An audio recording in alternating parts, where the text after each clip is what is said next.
Look at us. Look at what they make you give. Welcome to MsMojo, and today we're examining the roles that actors had no choice but to follow through on for one reason or another, even if they might have preferred dropping out. Well, I knew you didn't bring me back because you like me. I don't. Not. Everyone, Movie 43. Considered one of the worst films to ever grace projectors, and not in a quirky The Room way, 2013's Movie 43 was made of uncomfortable, often shocking skits. Please don't tell me you're one of those girls that gets jealous of a guy's pet. Even if that pet is super silly? No, I just don't think he likes me very much. Yet its cast is incredible, featuring several Oscar winners. All it took was for the creators to secure Kate Winslet and Hugh Jackman, who then used the duo to attract other big names. One thing that helped was that the actors didn't know what other performers were doing with their sketches. Yet, despite that, producer Peter Farrelly stated that some tried to get out of the project, but they wouldn't let them. Justin Long's involvement helped to bring in longtime collaborator John Hodgman, who knew nothing about the project or that cameras were involved. It was all a clever ruse. I'm not speed dating. Some of you should remember I'm happily married. That's right! We were all there at the wedding. Natalie Wood, The Searchers. Many people make errors when they're teenagers. Usually it's forgotten about until you need to sleep, and the brain replays the memory to torment you. Yet for Wood, her mistake seemingly took over her life for 7 years. To appear in 1955's Rebel Without a Cause, the then 16-year-old had to sign a long-term contract with Warner Brothers. This meant Wood had no say in being cast in 1956's The Searchers, despite her still being at school during production. First I prayed to you. Come and get me. Take me home. You didn't come. Feeling as though she was miscast, Wood wasn't keen on doing the part. Yet, due to the contract she'd signed and pressure from her mother, she didn't have a choice. He knows he'll find, but where, oh Lord, Lord, where? Sylvester Stallone, Stop or My Mum Will Shoot. I've gotta change you. I can change you, change you, change you. Will you stop trying to change me? Back in the 80s and 90s, while still friends, Stallone and Arnold Schwarzenegger were rivals, often going up against each other for similar roles. As the script for Stop or My Mum Will Shoot was circulating, Stallone was told by his team that if he didn't take the role, Schwarzenegger would. Well, he called his rival to see if he was interested, and Schwarzenegger stated that he called it brilliant. Then Sly called me and he says, "Hey, have they ever talked to you about this movie?" And I said, "Yeah." I said, "I was thinking about doing it." I said, this is a really brilliant idea. However, that wasn't true. The future governor of California had read the script and hated it. With the rivalry on his mind, Stallone snapped up the part, which soon became known as one of his biggest career flops. However, both Stallone and Schwarzenegger have joked about the incident on talk shows in recent years. Because I'm telling you, if you don't do this thing, Stop or My Mom Will Shoot, he's in. He's in. I go, okay, I'll do it. Thank you, Arnold. Oh, no, and it happened a couple times. Ryan Reynolds, X-Men Origins, Wolverine. Great. Stuck in an elevator with 5 guys on a high-protein diet. Oh, wait. Dreams really do come true. So just shut it. Since as early as 2004, Reynolds had been tied to the Deadpool character after he was announced to play the starring role in a film helmed by his Blade Trinity director David S. Goyer. However, it struggled for traction. When X-Men Origins Wolverine was in the works, with Reynolds signed on for the part, he wasn't pleased with Deadpool's portrayal in the script. However, the film's executives gave the Canadian an ultimatum: either play Wade Wilson or they'll get someone else. It was sort of like, play Deadpool in this movie or we'll get someone else to. And I just said, I'll do it, but it's the wrong version. It was, Deadpool wasn't correct in it. With no option, Reynolds, who later called it a frustrating experience, took the role as the film tarnished the comic book character by sewing his mouth shut, making the merc with a mouth into more of a silent mutant. Thankfully, he got to do the character properly multiple times later on. I remember telling one of the studio execs, I said, you guys are people are gonna go nuts over this. And he was like, I know, right? And I was like, no, not in a good way. No, nuts. No, people went insane. The Deadpool character, you can't do this to Deadpool. Djimon Hounsou, Guardians of the Galaxy. Ronan may have questions for you. Hey, you know what? There's another name you might know me by. Star-Lord. Who? One day, Hounsou, one of the most underrated actors around, was hanging out with his young son when the topic of superheroes came up. His son stated that he wanted to be light-skinned like Spider-Man. This stuck with Hounsou as he realized there was a lack of diversity in comic book films. Yeah, it was exciting. But it was also, I mean, also wanted to be part of it, just, you know, be part of the Marvel Comics world. So when 2014's Guardians of the Galaxy came to him, he snapped up the role of Korath to show his son that there are non-white characters in big-budget superhero flicks. This added to the wave of diversity in the MCU and beyond, and Hounsou would later switch to DC to play the Wizard in 2019's Shazam and its 2023 sequel. I am the last of the Council of Wizards, sworn to protect the realms from the 7 deadly sins. Richard Harris, Harry Potter and the Philosopher's Stone. As any grandparent has experienced, all it takes is a grandchild issuing a request for them to do anything to grant it. Well, Harris experienced this, but this time it involved his career. Executives really wanted the Irishman to portray Professor Albus Dumbledore in 2001's Harry Potter and the Philosopher's Stone. This kind of mark cannot be seen. It lives in your very skin. What is it? Love, Harry. However, due to health problems and having to sign up for multiple films, Harris rejected the offer 3 times. Yet, when his granddaughter heard about this, she wasn't pleased. She threatened to not speak to her grandfather again if he didn't take the role. So, Harris, with his hands emotionally tied, took the offer and played the role across 2 films before sadly passing away in 2002. I think the most amazing thing was my son was down, who's a movie maker, he's a director-writer, and he was down today on the set and he said, I can't believe how relaxed everybody is. Ben Affleck, Justice League. According to some reviewers for 2017's Justice League, they knew Affleck didn't want to be there. Well, later on, we discovered just how true this was. After having a great time as Batman in 2016's Batman vs Superman: Dawn of Justice, Affleck was ready for 2017's Justice League. However, with director Zack Snyder stepping down and his replacement Joss Whedon reportedly causing issues on set, followed by personal problems, the actor was struggling. This is the last movie because I was like angry at Superman the whole time. It was a sort of a different Batman, but this one is a little bit more probably familiar to fans. Affleck described it as the worst experience he'd had in acting, so much so that he was contemplating quitting the industry as he began drinking again. While he did enjoy making Zack Snyder's Justice League, the 2017 edition was bad enough to put him off directing a DC film in the future. I hear just, nothing but really nice things about the movie, which was nice because that's not what I got from the critics. Natalie Portman, Thor: The Dark World. After 2011's Thor was a success and the MCU was beginning to form, Marvel announced that Patty Jenkins was going to direct the sequel. However, 2 months after stating this, Jenkins departed from the project due to creative differences. And according to reports, Portman was livid. Sorry, I just needed to make sure you were real. It's been a very strange day. I am. Jane, Where were you?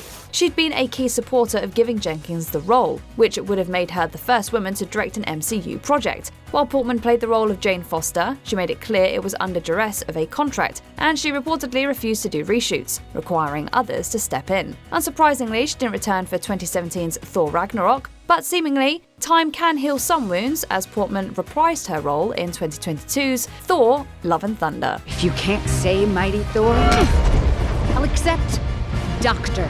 Jane Foster! Matt Damon, The Bourne Ultimatum. Beyond Damon being the face of the franchise, another constant in the Bourne universe was Tony Gilroy, who co-wrote the first and second films. However, when he was involved in 2007's The Bourne Ultimatum, that's where problems arose for Damon. He stated in an interview with GQ that Gilroy made a deal with Universal to write one draft with no notes or rewrites and get a hefty paycheck. Yeah, I mean, because, as an actor, you're supposed to be drawing on, there's certainly, he has no idea who he is. Damon described the script as unreadable and said that it would have ended Gilroy's career if it had been leaked publicly. However, contractually obliged, Damon had to do the film. The draft was reworked by several people, as Damon claimed Gilroy tried to get sole credit, which was rejected. Then do something about it.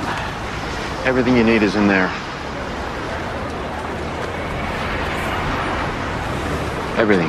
Raul Julia, Street Fighter. In 1994, Street Fighter, the film adaptation of the popular video game, dropped, and while panned critically, there was one highlight that the majority agrees on. Julia's portrayal as General M. Bison was incredible. For I beheld Satan, and he fell from heaven like lightning!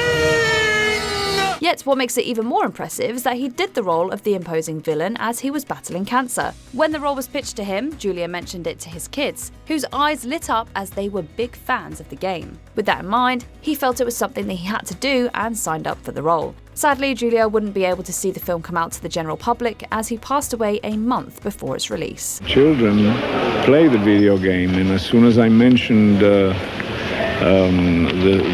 title of the film, all of a sudden their faces lit up. Bruce Willis, Armageddon. So what's the verdict? They'll do it. They've made a few requests, though. Do you remember the 1997 sports rom-com Broadway Brawler starring Bruce Willis and Maura Tierney? No? Well, you know why you don't? Because the movie never got made. Besides starring in the film, Willis was also a producer, and just 3 weeks into shooting, he demanded much of the crew be fired, including the director.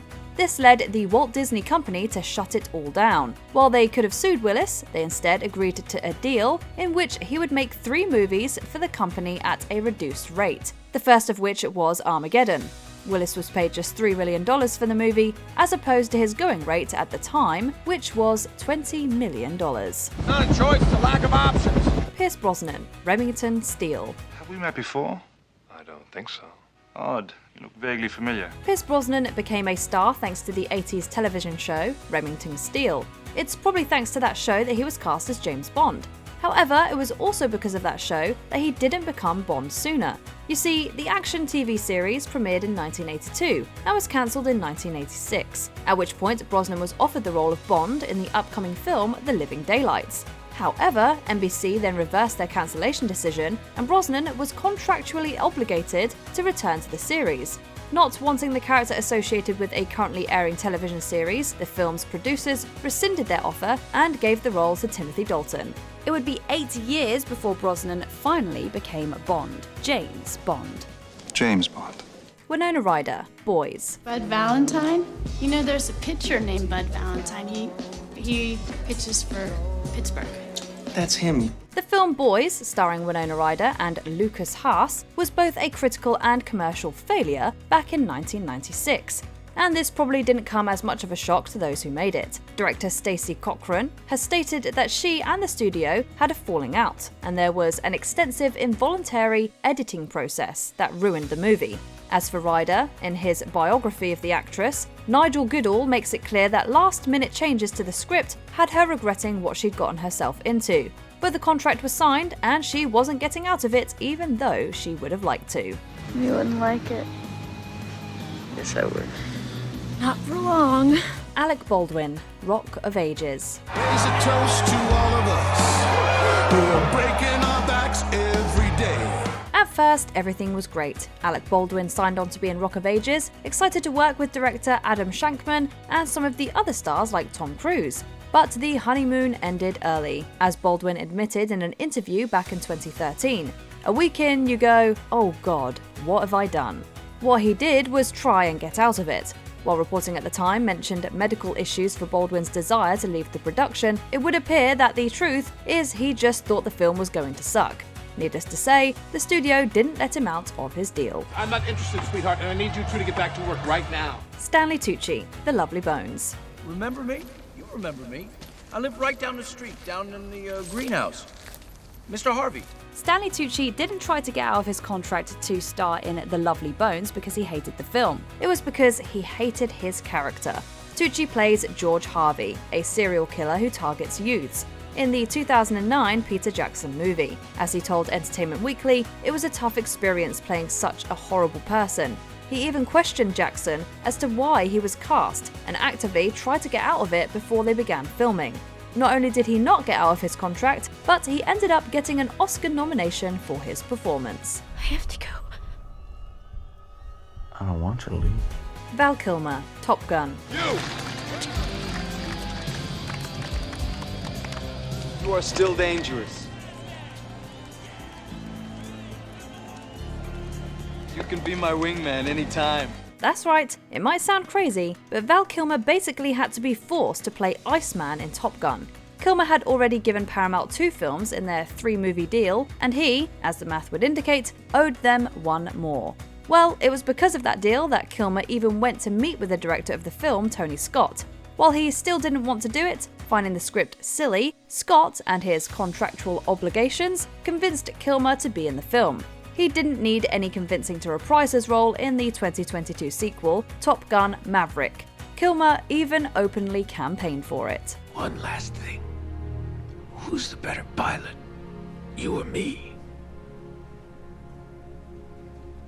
This is a nice moment. Let's not ruin it. Brad Pitt, Troy. Nervous? Petrified. This 2004 sword and sandal epic was the 8th highest grossing film of the year, and Brad Pitt did get some positive critical comments regarding his performance. However, it wasn't a film that Pitt initially wanted to be in, but the studio sure did want him. In this case, the studio had the upper hand. You see, Pitt had pulled out of another film prior to that, and as a result, he owed the studio a movie. So, as he told the New York Times in 2019, I was put in Troy. We guess you could say that they found his Achilles heel. You're as fearless as the gods. I'm honored to go to war with you. As am I. Shia LaBeouf, Transformers: Dark of the Moon. This was all my fault. I told them whom to trust. I was so wrong. It's hard to believe, but Michael Bay actually made one decent Transformers movie. The first one, released in 2007, has a not great but not terrible Rotten Tomatoes score of 57%. It also grossed over $700 million. While the second one, Revenge of the Fallen, made even more money, it was critically panned, even by its star Shia LaBeouf, who said, "I wasn't impressed with what we did." Not wanting to be a part of a declining franchise, at least quality-wise, LaBeouf made a real effort to get out before the third movie. But there was the little thing of his signature on a contract for 3 films, so he was stuck. He definitely wasn't coming back for number 4 though. Sam, that makes me feel bad. What? Yeah, I hope you feel bad. You should feel bad. Bill Murray, Garfield, the movie. You can stop dreaming about me because I'm here. Now just wake up. You've got work to do. What actor wouldn't want to work with Joel Coen? As one half of the Coen brothers, Joel is one of the great writers/directors of his generation. According to Bill Murray, when he saw that Joel had written Garfield the movie, he jumped at the chance to voice the titular cat. The only problem is that Garfield the movie was co-written by Joel Coen, with a H, not Joel Coen of the Coen brothers. By the time he realised his mistake, it was too late to back out. We should point out that the other co-writer of the film, Alex Sokolow, has called bull poo on Murray's story about the Coen mix-up. Who do you believe? So do you have any regrets? Garfield, maybe? Daniel Craig, multiple James Bond movies. I'm the money. Every penny of it. While some actors would surely jump at the chance to be James Bond, Daniel Craig was not such an actor. When he was offered the role as the next 007 back in 2005, it took him a little while and some convincing to accept the offer. While he garnered much praise, money and stardom for his portrayal of the master spy, he only did 5 Bond films because he was contractually obligated to do so. His desire to get out of the franchise definitely escalated after the disaster that was Quantum of Solace. However, according to Craig, it had started even earlier than that. "I've been trying to get out of this from the very moment I got into it." You're not seriously going back there. I wouldn't dream of it. Jennifer Garner, Elektra. I'm not a good person to get involved with. After the critical failure that was Daredevil, Ben Affleck lucked out. No sequel for Matt Murdock. Jennifer Garner found herself contractually locked into what was, quite frankly, a spin-off movie that nobody wanted, Elektra. Yeah. I hated that. For Ben, it meant a simple cameo, which never even made it into the final cut. For Garner, it was a starring role in an arguably even worse film than the one that preceded it. The spin-off earned a paltry $56.7 million at the worldwide box office, and paired with Daredevil, is widely thought to have permanently damaged Garner's marketability as a star, which at the time had been on the rise. Don't worry. That's not that bad. Edward Norton, The Italian Job. Can't let emotion into these things. This undeniably talented actor has gained somewhat of a reputation for being difficult to work with. As it turns out, that problem extends beyond his relationship with directors, editors, and co-stars to studio heads as well. Like so many of our entries today, it would seem that a younger Edward Norton signed a multi-picture deal that, in hindsight, he wasn't so keen to honour. That wasn't the agreement. It was a contractual dispute that lasted a whopping 5 years, and one which fostered a lot of anger between the two parties, who seemingly could not agree on a picture. In the end, Norton was forced to star in The Italian Job, or go to court. This lovely dinner, sparkling conversation, you still don't trust me? Keanu Reeves, The Watcher. Shall we dance? Imagine being told that you were legally obligated to do a film that, as far as you can remember, you never committed to. Though there were reports during filming that Reeves was dissatisfied, the whole story didn't come out until 12 months after the film's release, when Reeves' contractually obligated silence finally came to an end. Able to say his piece, he claimed that his signature was forged, but that he couldn't prove it. Coming immediately on the tail of mega hit The Matrix, you can understand why being the villain in a film, whose script Keanu allegedly didn't find interesting, didn't work for the actor. However, seeking to avoid a legal battle, he reluctantly acquiesced. We're yin and yang. Black and white. Roy Scheider, Jaws 2. You people telling me I don't know what a shark looks like? After the first flick birthed the concept of a summer blockbuster, you'd think that every cast member who survived the original Jaws would be desperate to jump back in. Not star Roy Scheider, who only returned as penance for bailing out on another film. Let's just say he made the wrong choice. Jaws 2 was a nightmare from pre-production through to its completion, with frequent rewrites, production delays, and struggles to find a suitable director. Roy Scheider was reportedly very unhappy throughout, but it meant his contract with Universal would be complete, and so he stuck it out. Too damn tired. The Universal movie he had quit?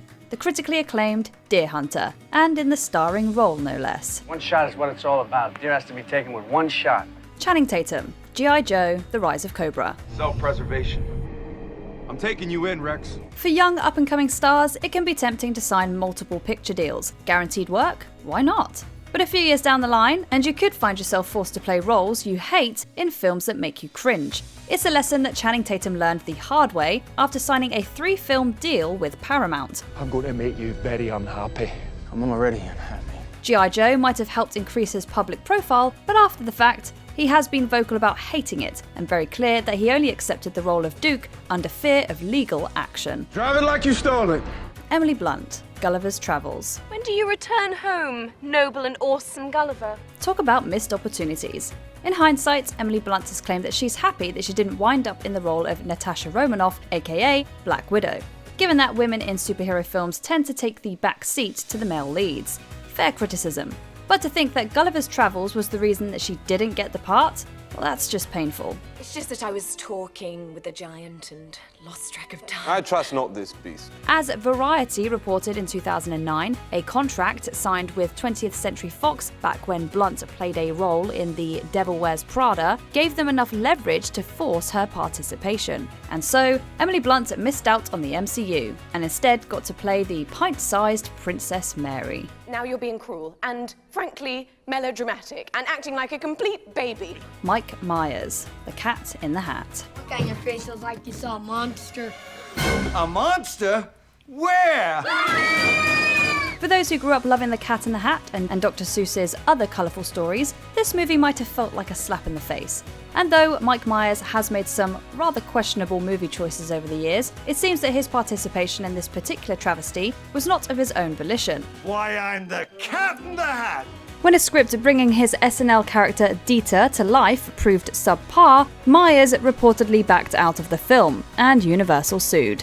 It was ultimately settled out of court, and the details are murky, but the consensus is The Cat in the Hat was the compromise. According to co-star Amy Hill, Myers' disdain was rather palpable on set. Without my hat, I'm just your garden variety 6-foot-tall talking cat. Geena Davis, Cutthroat Island. Bad dog.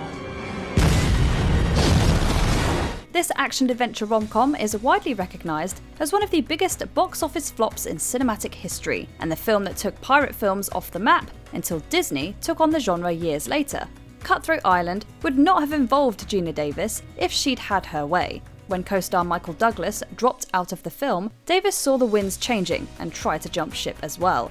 Unfortunately for her, unlike Michael Douglas, her participation had already been made legally binding. Stop hitting on you! Kill the man!